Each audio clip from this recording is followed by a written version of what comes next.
Paz do Senhor, meus amados irmãos, sou o pastor Heber Ramos.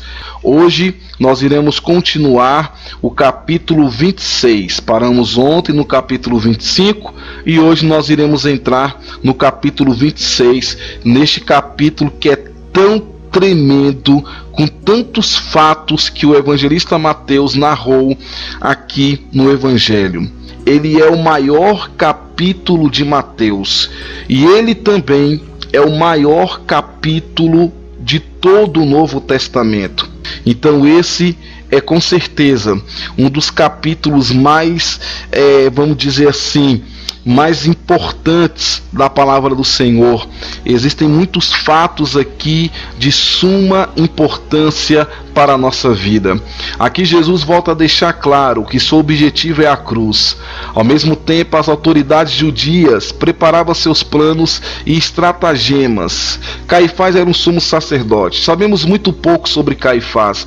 Não tem muitos detalhes sobre Caifás, mas conhecemos um fato muito sugestivo, que foi o plano de Caifás. O plano dele era deixar as coisas como estavam até o término da festa da Páscoa e a cidade estivesse mais tranquila. Mas Judas lhe brindaria uma solução ao seu problema. Caifás estava disposto a adotar qualquer ardil para livrar-se deste Jesus perturbador, porque para eles Jesus perturbava. Quando você abre aí no texto que você leu, na leitura bíblica de hoje, e quando nós temos aí em Mateus capítulo 26, do versículo 6 ao versículo 13, nós temos aí o jantar em Betânia. Destaca-se aqui algumas verdades muito preciosas. Primeiro, mostra-nos a extravagância do amor. A mulher tomou a coisa mais preciosa que tinha e a derramou sobre Jesus. Tanto Marcos quanto João faz os discípulos dizer que poderia ter sido vendido por 300 denários. Marcos 14,5, João 12,5. E um denário era uma moeda de prata que valia pouco menos que $1 mas quando queremos avaliá-lo, devemos lembrar que a diária de um operário era menos que isso. Portanto, este perfume representava o salário de todo um ano de trabalho. Em segundo lugar, demonstra-nos que há momentos em que a visão mais comum das coisas falha. Nesse momento, a voz do senso comum disse: que desperdício! E em terceiro lugar, mostra-nos que há certas coisas que se devem fazer quando se apresenta a oportunidade, ou não se farão nunca. Os discípulos estavam ansiosos para ajudar os pobres, mas os próprios rabinos diziam: Deus permite que os pobres estejam sempre conosco, para que nunca faltem as oportunidades de fazer o bem. Há coisas que podemos fazer em qualquer momento, mas há outras que só se podem fazer uma só vez, e se perder a oportunidade de fazê-la nesse momento, é perdida para sempre. Na leitura que nós fizemos do capítulo 26 de Mateus, nós vemos aí do versículo 14 ao 16 o preço da traição. Vimos que as autoridades judaicas queriam encontrar uma forma de prender Jesus sem provocar distúrbios perturbadores, e com a chegada de Judas, a oportunidade ideal se apresenta. Só pode haver, meus irmãos, 3 verdadeiras razões básicas para que Judas tenha traído a Jesus. Todas as demais, em todos os outros comentários que se sugerem, são variações dessas 3. Primeiro, pode ter sido por avareza e ambição. Todos nós sabemos que Judas era desta forma. Ele era avarento, ele era ambicioso. Segundo Mateus e Marcos, Judas fez sua oferta espantosa justo depois da unção de Betânia. Quando João faz seu relato, diz que Judas protestou contra a unção porque era ladrão e roubava o dinheiro da bolsa. Está lá em João 12, versículo 6. Se a avareza for a causa da traição do Judas, este é o exemplo mais terrível da história das profundidades que pode alcançar o amor ao dinheiro. A segunda razão pode ter sido devido a um ódio acérrimo, baseado em uma total desilusão. Os judeus sempre tiveram seus sonhos de poder e grandeza, portanto havia nacionalistas raivosos que estavam dispostos a fazer algo em matéria de assassinatos e violência a fim de expulsar os romanos da Palestina. Pode ser que Judas tenha visto a Jesus como um líder enviado do céu que com seus poderes milagrosos poderia conduzir uma grande rebelião. Depois pode ter visto que Jesus tomava um caminho muito distinto que conduzia à cruz, e em sua amarga desilusão e devoção de Judas pode ter se convertido primeiro em desengano, logo em ódio. Um ódio que o levou a procurar a morte do homem em que tinha esperado tantas coisas. Pode ser que Judas odiasse Jesus Cristo, porque não era o Cristo que ele queria que fosse. E em terceiro, pode ser que Judas jamais tenha desejado a morte de Jesus. Pode ter pensado que Jesus se estava movendo com muita lentidão e que a única coisa que gostaria era mover a mão de Jesus. Pode ter traído a Jesus com a intenção de obrigá-lo a agir. Qualquer que seja a interpretação que adotemos, a tragédia de Judas é que se recusou a aceitar Jesus tal como era e tratou de convertê-lo no que ele queria que fosse. Não somos nós que vamos mudar a Jesus, mas sim Jesus quem deve nos mudar. Nunca podemos usar Jesus para nossos próprios fins. Devemos nos submeter a Ele para que Ele nos use para seus fins. A tragédia de Judas é a do homem que pensou que sabia mais que Deus. Nós temos aí em Mateus 26, 17 ao 19, a última Páscoa, a Santa Ceia. Nós temos aí do 26, do 17 ao versículo 30, melhor dizendo. Jesus tinha ido a Jerusalém para celebrar a festa da Páscoa. Já vimos que a cidade nessa época estava invadida por uma multidão. Durante a Páscoa, supunha-se que todos os judeus deviam ficar dentro dos limites da cidade, mas a quantidade de pessoas tornava esta regulamentação em algo impossível de cumprir. O mestre manda dizer: o meu tempo está próximo. De maneira que Jesus enviou os seus discípulos a darem a contrassenha e a fazerem todos os preparativos necessários. Toda semana, da qual a festa da Páscoa ocupava a primeira tarde, se chamava a Festa dos Pães Asmos. Nos acontecimentos que se seguem, devemos lembrar que para o judeu, o dia seguinte começava às 6 da tarde. Neste caso, a Festa dos Pães Asmos começava na quinta-feira pela manhã. Havia 4 taças de vinho, serviam para recordar as 4 promessas de Êxodo 6, do versículo 6 ao 7. E vos tirarei debaixo das cargas do Egito, e vos livrarei da sua servidão, e vos resgatarei com braço estendido, e com grandes manifestações de julgamento. Tomar-vos-ei por meu povo, e serei vosso Deus. Estes eram, pois, os preparativos da manhã e da tarde da quinta-feira.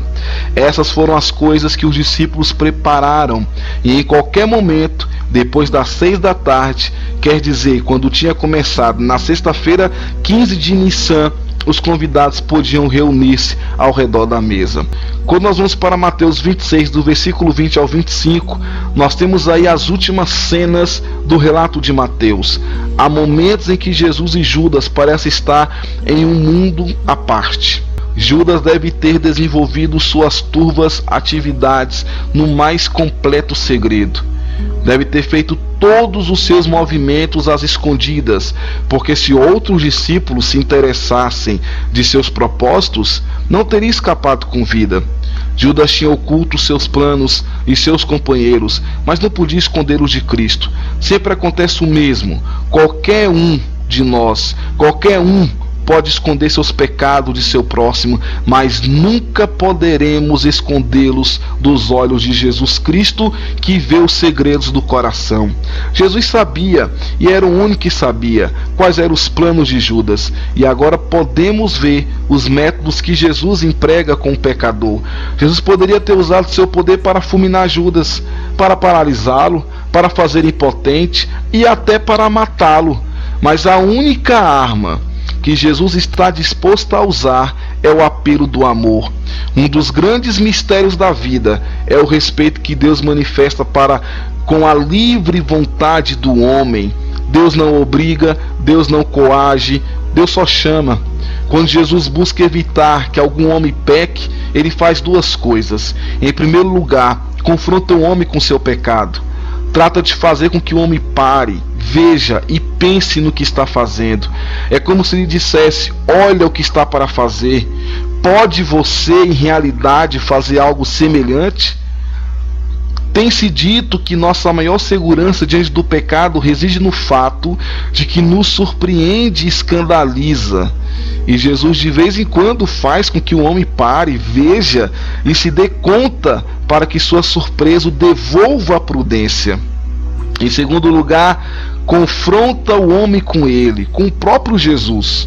Faz com que o homem olhe para lhe dizer: pode você me olhar? Pode olhar nos meus olhos e ir fazer o que você está pensando em fazer? O apelo de Jesus consiste em fazer com que o homem perceba o caráter horrível do que tenta fazer e o amor que deseja evitar sua ação. E é aí, justamente aí, onde vemos o espanto do pecado. O verdadeiro horror do pecado reside em seu caráter intencional e deliberado. Apesar do último apelo do amor, Judas prosseguiu. Mesmo confrontando com seu pecado e com o rosto de Cristo, Judas recusou-se a retroceder. Há pecado e pecado. Há o pecado do coração apaixonado e o do homem que no impulso do momento é arrastado ao pecado antes de dar-se conta do que aconteceu. O seu corpo e o seu sangue está aqui em Mateus 26, do 26 ao 30, que é exatamente a instituição aí da Santa Ceia. Já vimos que em forma os profetas apelavam a atitudes simbólicas quando queriam dizer algo, de modo que não se pudesse deixar de ver e a compreender. Já vimos que há Jesus apelando a este método em sua entrada triunfal e no incidente da figueira. Isso mesmo é o que faz aqui. Todo o simbolismo e o ritual da festa da Páscoa era uma imagem do que queria dizer às pessoas, visto que era a representação do que ele tinha feito pelos homens. Qual é então a imagem que Jesus emprega e qual é a verdade que está por trás dela? Toda a festa da Páscoa era uma comemoração de libertação. Todo o seu objetivo era relembrar o povo de Israel a forma em que Deus os tinha libertado do cativeiro do Egito. O Cordeiro Pascual era, de maneira especial, um símbolo de segurança. Naquela noite de destruição, o que manteve o salvo a Israel foi o sangue do Cordeiro Pascual. Portanto, Jesus estava afirmando que era Salvador. Veio salvar os homens de seus pecados e das consequências desses pecados. Veio dar aos homens segurança na terra e no céu, no tempo e na eternidade. Ora, aqui há uma palavra-chave na qual se sintetiza toda a obra e a intenção de Jesus. Trata-se da palavra aliança. Jesus disse que seu sangue era o sangue da aliança. O que quis dizer com isso? Uma aliança é uma relação entre duas pessoas. Quando duas pessoas fazem uma aliança, entra em um tipo de relação mútua. Mas a aliança a que Jesus se refere não é uma aliança entre um homem e outro homem. Antes tratasse de uma aliança entre Deus e o homem. Quer dizer que é uma nova relação entre Deus e o homem. O que diz Jesus na última ceia foi o seguinte: por minha vida, em especial por minha morte, foi possível estabelecer uma nova relação entre vocês e Deus. Aqui, ainda em Mateus 26, 31 ao 35, nós temos aí a advertência do mestre. Nesta passagem ficam muito claras certas características de Jesus. Primeiro vemos o seu realismo. Jesus viu o que estava pela frente. Ele sabia quando o Senhor Deus... Ele sabia de tudo que iria acontecer. Lá em Filipenses 2, versículo 5, nós temos lá que de sorte que haja em vós o mesmo sentimento que houve também em Cristo Jesus, que sendo em forma de Deus não teve por usurpação em ser igual a Deus, mas a si mesmo se esvaziou da sua forma de servo e achado na forma de homem, foi obediente até a morte e morte de cruz. Deus já tinha mostrado todo o plano para ele. Ele já sabia, ele viu o seu realismo. Jesus viu o que estava pela frente. Mateus de fato vê a fuga dos discípulos que foi profetizado no Antigo Testamento em Zacarias 13:7. Jesus não era um otimista exagerado que podia fechar os olhos aos fatos com toda facilidade. Previa que aconteceria em forma inevitável e, entretanto, não se deteve. Em segundo lugar, aqui também vemos a confiança de Jesus. Ele diz: depois da minha ressurreição, irei adiante de vós para a Galileia. Jesus sempre via além da cruz. Estava tão absolutamente certo da glória como do sofrimento. E em terceiro, vemos a simpatia de Jesus. Sabia que seus homens fugiriam para salvar a vida e o abandonariam no momento de sua mais profunda necessidade, mas não os repreende, nem os condena, nem acumula recriminações sobre eles ou os qualifica de criaturas inúteis e perdidas. Longe disso. Diz-lhes que quando tiver passado esse momento terrível, voltará a encontrar-se com eles. A grandeza de Jesus consiste em que conhecia o lado pior dos homens e continuava amando-os. Ele conhece a nossa fraqueza, meu irmão e minha irmã. Ele sabe que cometeremos enganos e que a nossa lealdade fraquejará. Mas esse conhecimento não converte o amor em algo amargo ou cheio de desprezo. Jesus não manifesta mais que simpatia para com o homem que cai em pecado por sua fraqueza. Os romanos e os judeus dividiam a noite em 4 vigílias, de 6 da tarde às 9 da noite, das 9 à meia-noite, da meia-noite às 3 da manhã e das 3 às 6 da manhã. O galo cantaria entre a 3ª e a 4ª vigília. O que Jesus diz a Pedro é que antes de amanhecer, ele o negará 3 vezes. Aqui nós temos um dos pontos mais terríveis da vida de Cristo, um dos momentos mais difíceis da vida dele, que foi a luta da alma no jardim do Getsêmani, do 26, do 36 ao 46. Sem dúvida, esta é uma passagem a qual nós devemos nos aproximar de joelhos. Em uma passagem como esta, certamente o estudo deve ceder o lugar à adoração maravilhada. A palavra Getsêmani provavelmente signifique um trapiche ou prensa de azeitonas, e sem dúvida se tratava de um jardim de oliveiras a qual Jesus tinha direito de entrar. É algo estranho e belo pensar nos amigos cujos nomes desconhecemos, que se congregaram ao redor de Jesus nos últimos dias. Vemos o homem que lhe deu o jumento sobre o qual entrou em Jerusalém, o homem que lhe emprestou o cenáculo no qual comeram a última ceia, e agora vemos o homem que lhe deu permissão de entrar no jardim, nas ladeiras do Monte das Oliveiras. Em um deserto de ódio, ainda havia oásis de amor. Ao contemplar com assombro reverente a luta da alma de Jesus no jardim, vemos algumas coisas. Vemos a agonia de Jesus. Meu irmão e minha irmã, você que me escuta agora nesse comentário, imagine uma pessoa com uma agonia, uma angústia, uma tristeza. Você imagine esta pessoa e você pode multiplicar por 1000. A agonia de Jesus é inexplicável. Ele estava numa agonia profunda. Em Lucas 22:44, e posto em agonia, orava mais intensamente, e o seu suor tornou-se como grandes gotas de sangue que corria até ao chão. A Bíblia diz que o anjo veio confortar Jesus. Olhando para a medicina, isso é possível acontecer.